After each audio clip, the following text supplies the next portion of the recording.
Omni Loop 2024.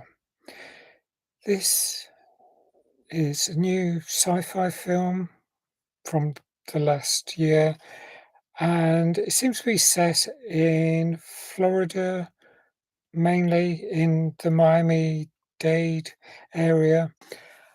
And I looked up Omni Loop. It turns out it is part of the metro system down there, the public transport system. And one thing that really surprised me is it seems to be free.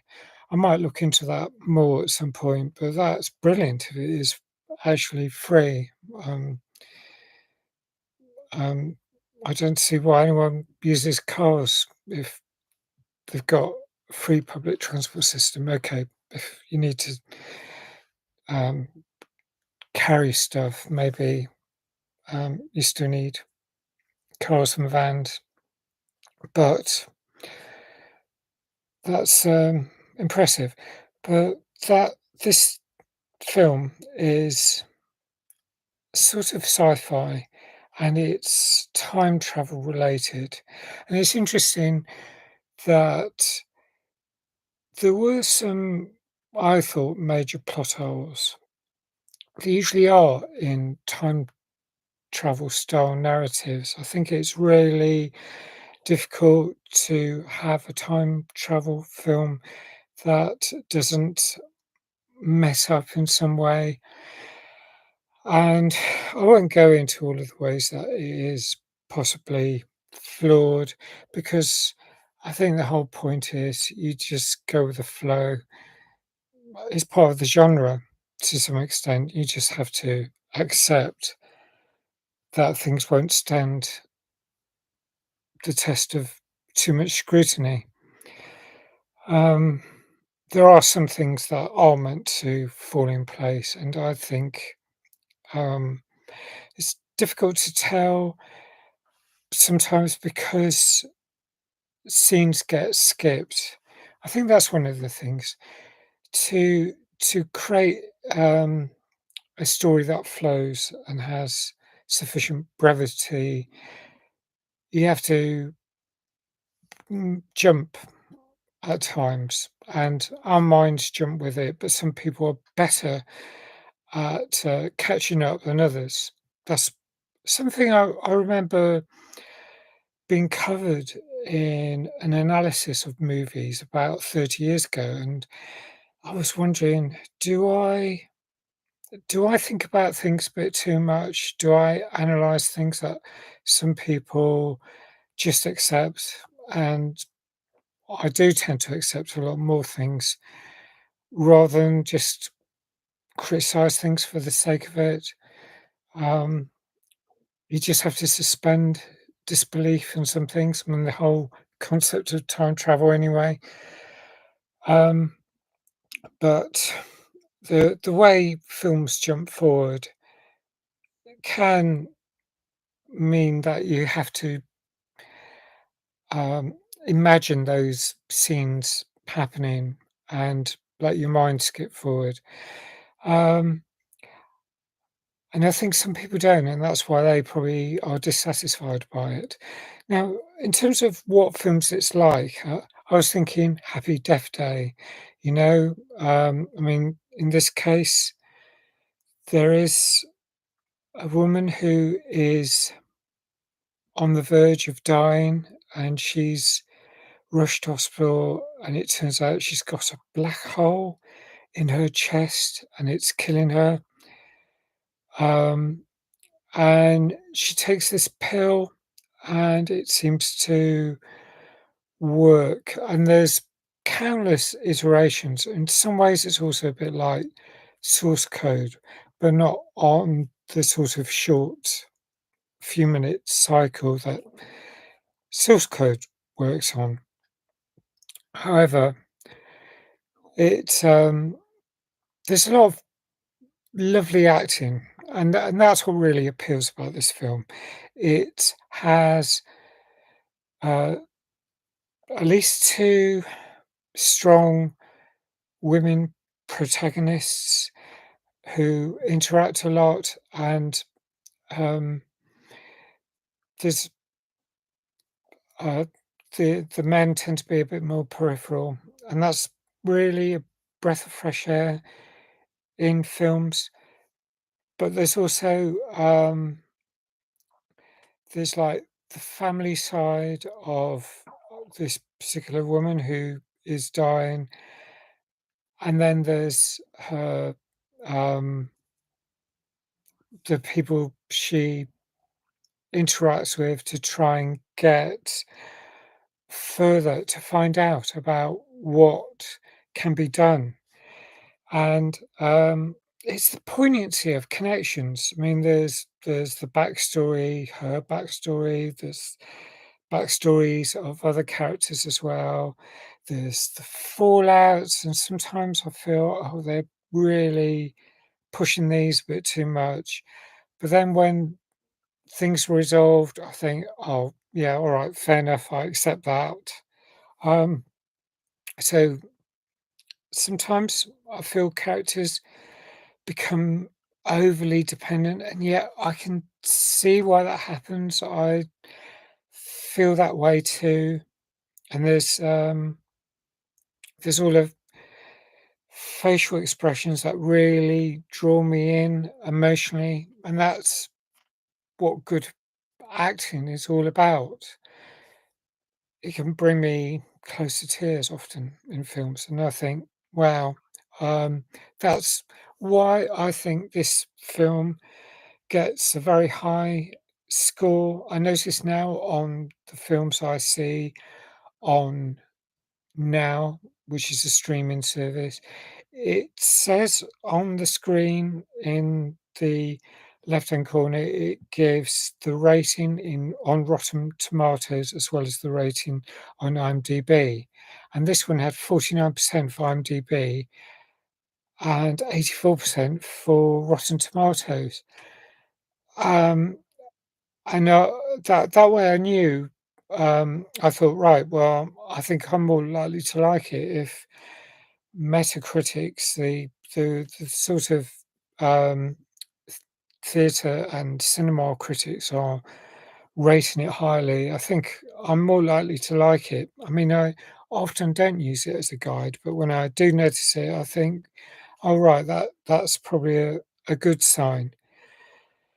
Um, Now, in this film, it becomes clear because of all the repetition, and there's a lot of repeat events, the mental weariness builds up, and that manifests in the acting, and that's very clear.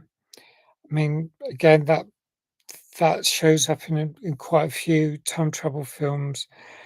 Um, Now, um, I I suppose one thing about it, um, the the woman who's dying, and kind of she takes a pill, she gets revitalized.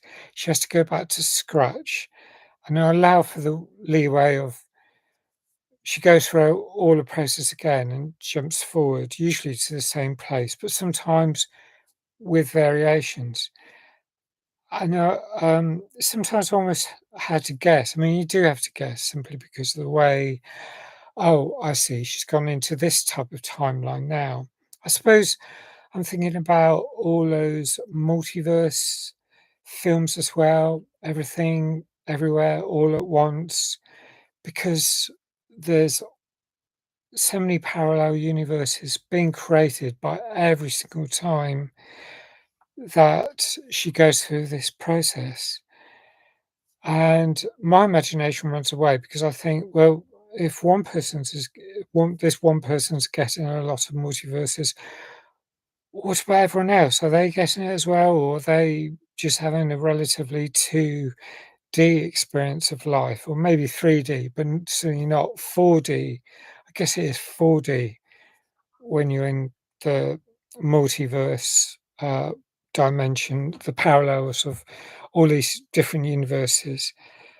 Um, and it's shown at the end, but I was wondering why there were no bodies. I mean, she just seems to disappear when she dies. She often goes into a different room, like the bathroom, but, towards the end, she's often in the room, the other person it's like she gets a nosebleed, and that's like the signifier that the next thing she's about to die, and the characters around her, well, not all of the characters, her family don't know, but the other characters who are in the know when she tells them, they're resigned to the fact that she's just going to disappear, uh, and, um, yeah, it's a straightforward vanishing, and all these shortcuts, yeah, they kind of make sense. It helps speed up the film. It gives it a sense of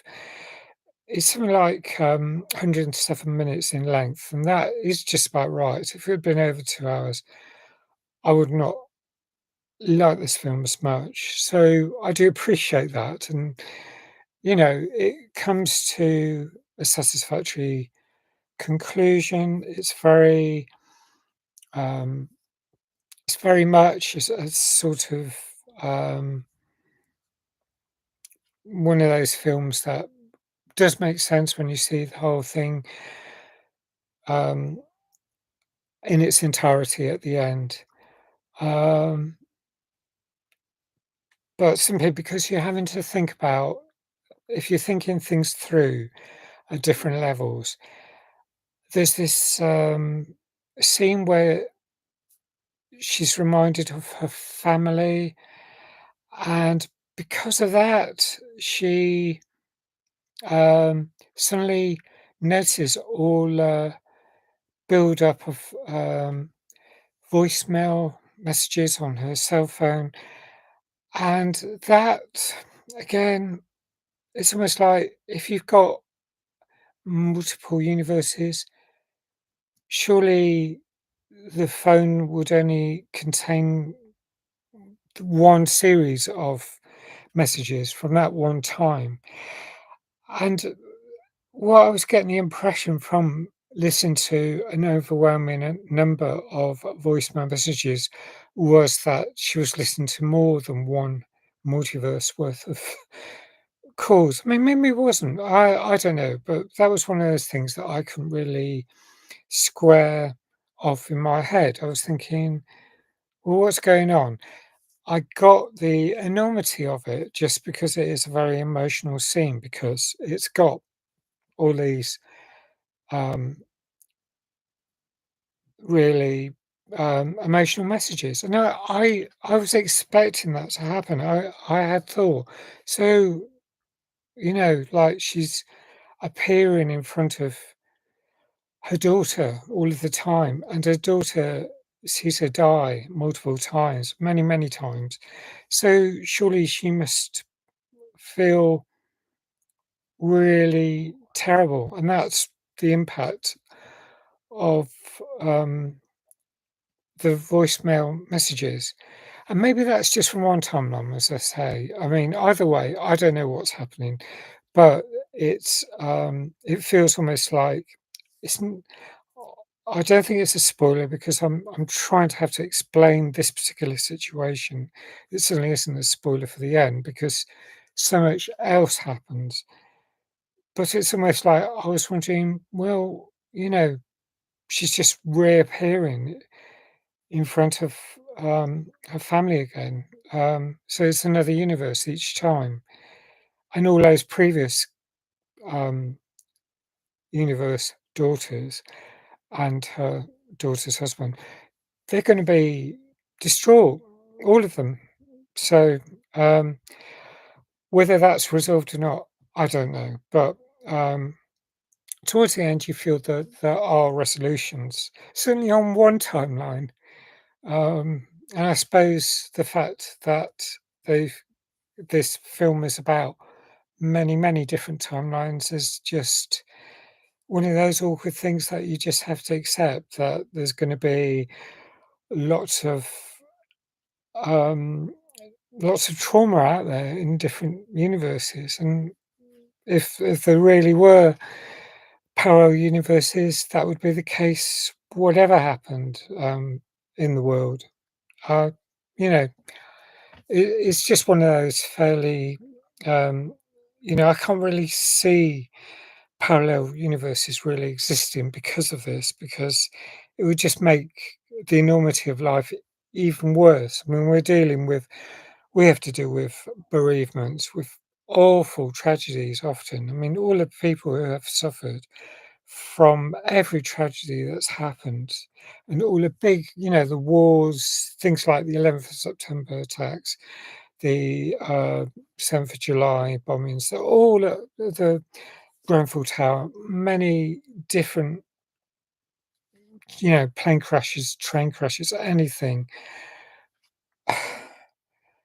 Having a universe where this doesn't happen, something else happens. I mean, we're meant to progress with society and learn from our mistakes, and sometimes we don't, and that's a tragedy. I mean, the Second World War, we're supposed to have learned from that. It feels like we haven't. So, I think about lots of different things when I see films like this. I go off on tangents, and then I think, well, the fact that it's been so thought provoking is really interesting, and I appreciate the film for that. And I'm going to score it 8.75. It was a very good film. I accept all of the plot holes. Not great, but it can't be helped. I think it's very worthwhile watching. Um, but I don't know. Some people are certainly not going to like it. Just depends how your mind works. But if you can suspend your time travel belief systems enough, this will be fine, I think, and you'll enjoy it as much as me. Let me know your thoughts. Thanks if you subscribe. Please like if you like this review. Please hit the notification button. And I hope to see you again soon. Bye for now.